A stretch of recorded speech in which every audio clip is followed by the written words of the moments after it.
అలనాటి అమ్మమ్మ రుచులు, భారతమ్మ రుచులు, స్వచ్ఛమైన పొడులు, పచ్చళ్ళు. నమస్తే, నేను జీవి సత్యనారాయణ.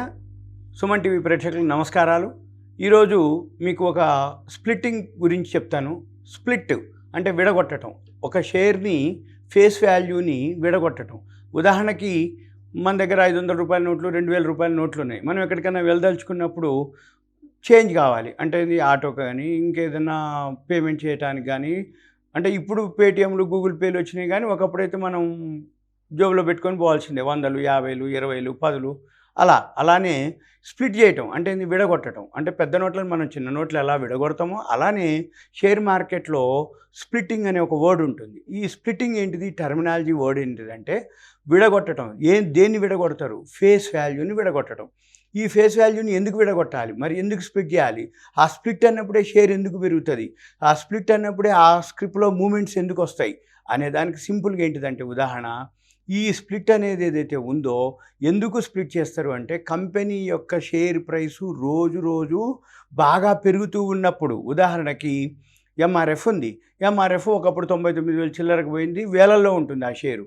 వేలల్లో ఉన్నప్పుడు అది కొనాలి అనుకున్నప్పుడు లిక్విడిటీ ప్రాబ్లం అంటారు. లిక్విడిటీ ప్రాబ్లం అంటే ఒక షేరు 10 రూపాయలు ఉంటే ఎంతమంది కొంటారు, 100 రూపాయలు ఉంటే ఎంతమంది కొంటారు, 1000 రూపాయలు ఉంటే ఎంతమంది కొంటారు, ఇంకా వేలల్లో ఉంటే ఎంతమంది కొంటారు. అంటే ఏంది, మార్కెట్ ఎప్పుడైతే పెరుగుతూ పోతుందో షేర్ ప్రైసెస్ కూడా పెరుగుతూ పోతాయి. ఈ షేర్ ప్రైసెస్ ఎప్పుడైతే పెరుగుతూ పోతూ ఉన్నాయో లిక్విడిటీ ప్రాబ్లం వస్తుంది. లిక్విడిటీ అంటే ఏంటిది, వాల్యూము. ఈ వాల్యూమ్ లిక్విడిటీ అంటే అర్థము కొనేవాళ్ళు అమ్మేవాళ్ళు చాలా తగ్గిపోతారు. అంటే ఏంది, ధర ఎక్కువైనప్పుడు కొనేవాళ్ళు తక్కువ ఉంటారు. అదే 5 రూపాయలు, 3 రూపాయలు, 2 రూపాయలు, 10 రూపాయలు, 50 రూపాయలు ఉంటే కొనేవాళ్ళు ఎక్కువ ఉంటారు. అంటే వాల్యూమ్ ఎక్కువ జరుగుతుంది, లిక్విడిటీ ఎక్కువ జరుగుతుంది.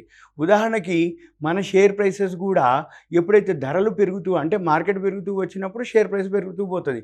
షేర్ ప్రైస్ పెరుగుతున్న కొద్దీ వాల్యూమ్ తగ్గిపోయినప్పుడు కంపెనీ వాళ్ళు ఏం చేస్తారు అంటే దాన్ని స్ప్లిట్ చేస్తారు, విడగొడతారు. ఎప్పుడైతే విడగొడతారో అంటే మనం చిల్లర మార్చుకున్నట్టే 500 రూపాయల నోట్లని 5 నోట్లు 100గా మార్చుకున్నట్టుగా స్ప్లిట్ చేయటం అనమాట. అంటే ఫేస్ వాల్యూని 10 రూపాయలు 5 రూపాయలు చేయటం, లేకపోతే 10 రూపాయలు 2 రూపాయలు చేయటం, 10 రూపాయలు రూపాయి చేయటం, లేకపోతే 5 రూపాయలు రూపాయి చేయటం, ఇట్లా విడగొడతారు. అయితే ఇప్పుడు మీకు ఒక కంపెనీ ఉంది, అది కూడా మూమెంట్ వచ్చేసింది, ఈరోజే స్టార్ట్ అయింది. Steel strips wheels. ఈ స్టీల్ స్ట్రిప్స్ వీల్స్ ఏంటంటే ఆటో సెక్టారు ఎలాయ్ వీల్స్ పుల్లలు తయారు చేస్తుంది. అంటే బుల్లెట్కి కానీ మామూలు ఎనీ వెహికల్కి 2 వీలర్ 4 వీలర్స్కి ఈ దేనికైనా అలాయ్ వీల్స్ తయారు చేసేది లీడర్ ఎవరయ్యా అంటే స్టీల్ స్ట్రిప్స్ వీల్స్. ఇది ఇప్పుడు 1835 రూపాయల్లో ఉంది. ఇది 10 రూపాయల ఫేస్ వాల్యూని 5 రూపాయల ఫేస్ వాల్యూగా విడగొడుతుంది. నవంబర్ 18వ తారీఖు రికార్డ్ డేట్. ఈరోజే మూవ్ అయిండు, నవంబర్ 18 వరకు తీసుకుపోతాడు. నవంబర్ 17 నాడు పీక్ తీసుకెళ్ళిపోయి నవంబర్ 18 నాడు 2గా విడగొడతాడు. అంటే 10 రూపాయలు 5 రూపాయలు అవుతుంది. అంటే ఇప్పుడు 1800 ఉన్న షేర్ని ఎంతకో కొంతకో 400, 500 పైకి తీసుకుపోయి అక్కడ విడగొట్టి మళ్ళీ 1200, 1300కో మనకి అంటగడతారు. అంటే ఇప్పుడు జనరల్గా మామూలు పబ్లిక్ ఏం అర్థం చేసుకుంటారంటే అబ్బా ఇప్పుడు 1800 ఉంది, 1900 ఉంది, 2000 ఉంది, అబ్బా అది 1000కే దొరుకుతుంది. అంటే స్ప్లిట్ అయినాక అబ్బా 1000కే దొరుకుతుంది, 1200 దొరుకుతుంది, చాలా చీప్ అనుకుంటారు. కాదు, అక్కడ చిల్లర మార్చినట్టు ఇది కూడా స్ప్లిట్ అయింది. ఫేస్ వాల్యూ ఏదైతే ఉందో 10 రూపాయలు 5 రూపాయలు చేస్తారు. ఈ కంపెనీ గురించి ఇక నేను మీకు చిన్నగా ఎక్స్ప్లెయిన్ చేస్తాను సింపుల్గా. ఇయర్లీలో వచ్చి 454 రూపాయలు, ఇయర్లీ హై వచ్చి 1958 రూపాయలు, ఇప్పుడు వచ్చి 1835లో ఉంది. ఇది ప్రమోటర్ స్టేక్ వచ్చి 62.77%. ఓకే, అది అబోవ్ మనం 51% చూస్తాము. ఎఫ్ఐఐస్ వచ్చి 0.26, అంటే ఎఫ్ఐఐ స్టేక్ ఏం లేదన్నట్టు అర్థం, ఆల్మోస్ట్ ఆల్ 0, 0.26 అంటే. డిఐఏలు అంటే డొమెస్టిక్ ఇన్స్టిట్యూషనల్ 0.32, అది కూడా నెగ్లిజిబుల్, ఏం లేదన్నట్టు. పబ్లిక్ దగ్గర ఎక్కువ ఉంది, 36.66% ఉంది. అందుకని మీరు అబ్జర్వ్ చేయొచ్చు. తర్వాత నెట్ ప్రాఫిట్ వచ్చి 49 కోట్లు వచ్చింది లాస్ట్ మార్చి 21కి. ఇప్పుడు రాబోయే సంవత్సరం 2022కి 187 crores వస్తుంది. నియర్లీ 50 into 4 200 అనుకోండి. నియర్లీ 350% పెరుగుతుంది.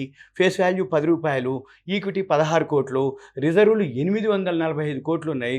కానీ అప్పులు కూడా ఉన్నాయి, 750 కోట్ల అప్పులు కూడా ఉన్నాయి. అంటే ఇంకో 100 కోట్లు ఎక్స్ట్రా ఉన్నట్టు. అంటే 845 కోట్లు రిజర్వులు ఉంటే 759 కోట్ల అప్పులు ఉంటే 100 కోట్లు సుమారుగా ఉన్నాయి దగ్గర. అయితే ఈ సంవత్సరం లాభం ఏదైతే ఉందో అది ఎంత వస్తుంది, 180 కోట్లు వస్తుంది. అంటే ఒక 100 కోట్లు సుమారు పోయినా కానీ ఇంకా 180 కోట్లు ఎక్స్ట్రా ఉంటుంది. అంటే సుమారు 300 కోట్లు 250 నుంచి 300 కోట్ల మధ్యలో రిజర్వులు ఎక్కువ ఉంటాయి అన్నట్టు. ఇక నెక్స్ట్ పిఈ రేషియో వచ్చి 15లో ఉంది. ఇండస్ట్రియల్ పిఈ వచ్చి 23.83లో ఉంది. అంటే ఏంది, పిఈ రేషియో ఎప్పుడైనా కానీ తక్కువ ఉండాలి మనకి. దేనికి తక్కువ ఉండాలి? ఇండస్ట్రీ పిఈకి తక్కువ ఉండాలి. ఇండస్ట్రీ పిఈ ఎంత ఉంది? 23.83. అయితే మన పిఈ రేషియో ఎంత ఉంది? 15. అంటే ఇంకా 8.83% పెరిగే అవకాశాలు ఉన్నాయి. అంటే దాని ప్రకారం టార్గెట్ చూస్తే రూ. 2,856 అనమాట. అంటే ఒకవేళ స్ప్లిట్ అయినాక కూడా, స్ప్లిట్టింగ్ ముందు కూడా, స్ప్లిట్ అయినా కూడా ఆల్మోస్ట్ 1400 చిల్లరలో ఉంటుంది. ఇప్పుడు 2,856. మీకు నమ్మకం ఉండకపోవచ్చు ఈ 10 రోజుల్లోనే 1,800, 2,800 తీసుకుపోతారా అని. తీసుకుపోయే అవకాశాలు ఉన్నాయి, తీసుకుపోని అవకాశాలు ఉన్నాయి. తీసుకుపోయే అవకాశాలు ఏంటి? మీకు ఎగ్జాంపుల్ లాస్ట్ మంత్ ఉంది. ఒక్కరోజు ఐఆర్సీటీసీని ఎంత తీసుకుపోయారో మీరు గమనించవచ్చు. ఐఈఎక్స్ ఎట్లా తీసుకుపోయారో గమనించవచ్చు. జీటీఎల్ఈని ఎట్లా తీసుకుపోయారో గమనించవచ్చు. మళ్ళీ ఎలా పడేసారో కూడా గమనించవచ్చు. మీకు అన్ని ఐడియా ఉంది అంటే ఇది కూడా అలానే తీసుకుపోయే అవకాశాలు ఉన్నాయి. ఎందుకంటే వీళ్ళ దగ్గర ఏదైతే ప్రమోటర్ స్టేక్ ఎక్కువ ఉందో వాళ్ళు స్టీల్ షిప్స్ వీల్స్ మార్కెట్లో ఏదైతే లీడర్ కాబట్టి, ఆటో సెక్టార్లో వీళ్ళ లీడర్ కాబట్టి, ఒకటేసారి మ్యూచువల్ ఫండ్స్ కానీ ఇన్స్టిట్యూషన్స్ కానీ మనల్ని అంటగట్టడం కోసం అనుకోండి, లేకపోతే ఇంకేదన్నా అనుకోండి, ఇప్పుడే మూవ్ అయిపోయిండు, ఈరోజే మూవ్ అయ్యిండు, మీరు చిన్న క్వాంటిటీ కొనుక్కోండి. 1,800 ఉంది, 2,800 అయిద్దా, 2,500 అయిద్దా అనుకునే వాళ్ళు చిన్న క్వాంటిటీ కొనుక్కోండి, అబ్జర్వ్ చేయండి. 17వ తారీఖు వీలైతే ఎగ్జిట్ అవ్వండి. ఎట్టి పరిస్థితుల్లో నవంబర్ 17 వరకు పీక్ తీసుకుపోతారు. ఎంతవరకు తీసుకుపోవాలో అంతవరకు తీసుకుపోతారు. ఇక 18వ తారీఖు నుంచి ఫాల్ స్టార్ట్ అయిపోద్ది. అది స్టీల్ షిప్స్. ఇంకా మీకు ఏదైనా డౌట్ ఉంటే నాకు కాల్ చేస్తే నేను మీకు ఎక్స్ప్లెయిన్ చేయడానికి వీలవుతుంది. ఇలాంటివి స్ప్లిట్టింగ్ ఏమున్నాయి, బోనస్లు ఏమున్నాయి, రైట్స్లు ఏమున్నాయి, ఇవన్నీ కూడా మీకు చెప్పడానికి వీలైంది. ఇక తర్వాత ఇంకొక స్క్రిప్ట్ ఉంది, అది SAIL. Steel authority of India limited, ఇది public sector unit, government organisation, Vizag steel plant అనమాట. Steel authority of India limited. ఇది స్టీల్ ప్రోడక్టు సెకండ్ క్వార్టర్ చాలా బాగా రిజల్ట్స్ వచ్చినాయి. ఇది యాన్యువల్కి ఎంత వస్తుందో మనం ఒకసారి మీకు చెప్తాను. ఇది ఫ్రీ రిస్క్ బై అంటాం, అంటే రిస్క్ లేనటువంటిది. ఈరోజు 123.35 ఉంది.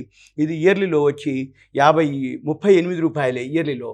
ఇయర్లీ హై వచ్చి 151.30 రూపాయలు. ఈరోజు 123 రూపాయల్లో ఉంది. ఫేస్ వాల్యూ 10 రూపాయలు. పిఈ రేషియో వచ్చి 3.81. ఇండస్ట్రియల్ పిఈ వచ్చి 5.98. అంటే నియర్లీ 2% దాకా ఉంది ఇండస్ట్రియల్ పిఈకి. టార్గెట్ వచ్చి అంటే ఇప్పుడు రాబోయే సంవత్సరం ఈపీఎస్ ఎంత వస్తుంది తెలుసా అండి? నెక్స్ట్ మార్చికి 39.87 ఈపీఎస్ వస్తుంది. అంటే రేపు మార్చికి రిజల్ట్స్ చాలా చాలా బాగుంటాయి. ఆల్రెడీ ఇప్పుడు లాస్ట్ ఇయర్ రిజల్ట్స్ ఎంత ఉన్నాయి అంటే 4,148 కోట్లు వచ్చింది లాస్ట్ ఇయర్ మార్చికి. నెక్స్ట్ ఇయర్ అంటే మొన్న మార్చికి, రేపు రాబోయే మార్చికి ఎంత వస్తుందంటే 16,472 కోట్లు వస్తుంది. అంటే 400% గ్రోత్ కనపడుతుంది. 16,472 కోట్లకి మనం ఈపీఎస్ అంటే నెట్ ప్రాఫిట్ చూస్తే ఈపీఎస్ 39.87 ఉంది. టార్గెట్ ఎంత ఉంది తెలుసా అండి? 238 రూపాయలకి వస్తుంది. నెక్స్ట్ ఏప్రిల్ మేకే, అంటే ఏదైతే యాన్యువల్ రిజల్ట్స్ వచ్చే టైంకి ఈ స్క్రిప్పు 238 రూపాయలు. నమ్మకపోవచ్చు, ఏముందిలే 238 వస్తుందా రాదా అనుకుంటే, ఇప్పుడు 123 ఉంది, డబల్. ఈ లోపల ఒక ఉన్న టైం పీరియడ్ ఎంతో లేదు. ఇప్పుడు నవంబర్లో ఉన్నాము, ఇంకా 4-5 మంత్స్. మీకు 200 వచ్చినా, 150 వచ్చినా, 180 వచ్చినా 25-30% వస్తే మీరు ఎగ్జిట్ అవ్వండి. 100% దాకా మీకు ఉండక్కర్లేదు. తర్వాత రిజర్వులు వచ్చి 48,925 కోట్లు ఉన్నాయి, వేల కోట్లు. అంటే గవర్నమెంట్ది కాబట్టి రిజర్వులు 48,000. అట్లే అప్పులు కూడా ఉన్నాయి అనుకోండి, 24,702 కోట్లు. అంటే 50% అప్పులు ఉన్నాయి. ఏం అప్పులు ఉన్నాయి? ఏం కాదు. ఎందుకోసం అంటే గవర్నమెంట్ ఆర్గనైజేషన్ పే చేస్తుంది, అదేమి ఎగ్గొట్టదు. కాబట్టి ఎన్ని అప్పులు ఉన్నాయి ఏం కాదు, ఎంత ఉన్నా గవర్నమెంట్ సపోర్ట్ చేస్తుంది. గవర్నమెంట్ ఏదైనా ఉన్నా దాన్ని ఇప్పుడు ప్రజెంటు డిస్ఇన్వెస్ట్మెంట్లో ఉంది ఈ సెయిల్. డిస్ఇన్వెస్ట్మెంట్ అంటే ఏంటిదంటే మనము కంపెనీలో షేర్లు కొనుక్కోవటం, కంపెనీ వాడు మనకి షేర్లను అమ్మటం. అంటే ఏంది, ఇప్పుడు ఏదైతే సెయిల్ ఉందో గవర్నమెంట్ డిస్ఇన్వెస్ట్మెంట్ అంటే మళ్ళీ ఇంకా పబ్లిక్ చేసి ప్రైవేటైజేషన్ చేసే ప్లాన్లో ఉంది. ఇప్పుడు ప్రజెంట్ నడుస్తుంది. ఇప్పుడైతే ఏం లేదు, మామూలుగానే ఉంది. ఇంకా తర్వాత ప్రమోటర్ స్టేక్ 65, అంటే గవర్నమెంట్ ఆఫ్ ఇండియా పేరుతో ఉంటుంది, ప్రెసిడెంట్ ఆఫ్ ఇండియా పేరుతోటి ఉంటుంది. Public sector unit. ఎఫ్ఐఐలు వచ్చి 5.38% ఉంది.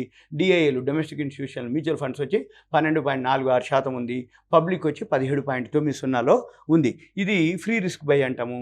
అంటే ఏంది, స్టీల్ సెక్టార్లో ఏదైతే ఉందో చీప్లో ఉన్న, తక్కువలో ఉన్నటువంటి, ఫ్రీ రిస్క్ బై ఉన్నటువంటి పబ్లిక్ సెక్టార్ యూనిట్, సేఫ్టీ ఉన్నటువంటి స్క్రిప్పు సెయిల్. ఇంకా మీకు ఏదైనా డౌట్ ఉందంటే నాకు కాల్ చేస్తే మీకు స్టీల్ సెక్టార్లో జిందాల్ కానీ, టాటాలో కానీ, వేరే వేరే ఏవైతే ఉన్నాయో అవన్నీ కూడా బాగున్నాయి.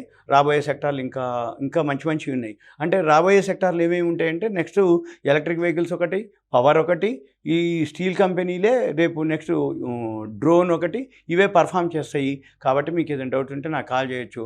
ఓకే, రైట్, ధన్యవాదాలు, ఉంటాను, సెలవు.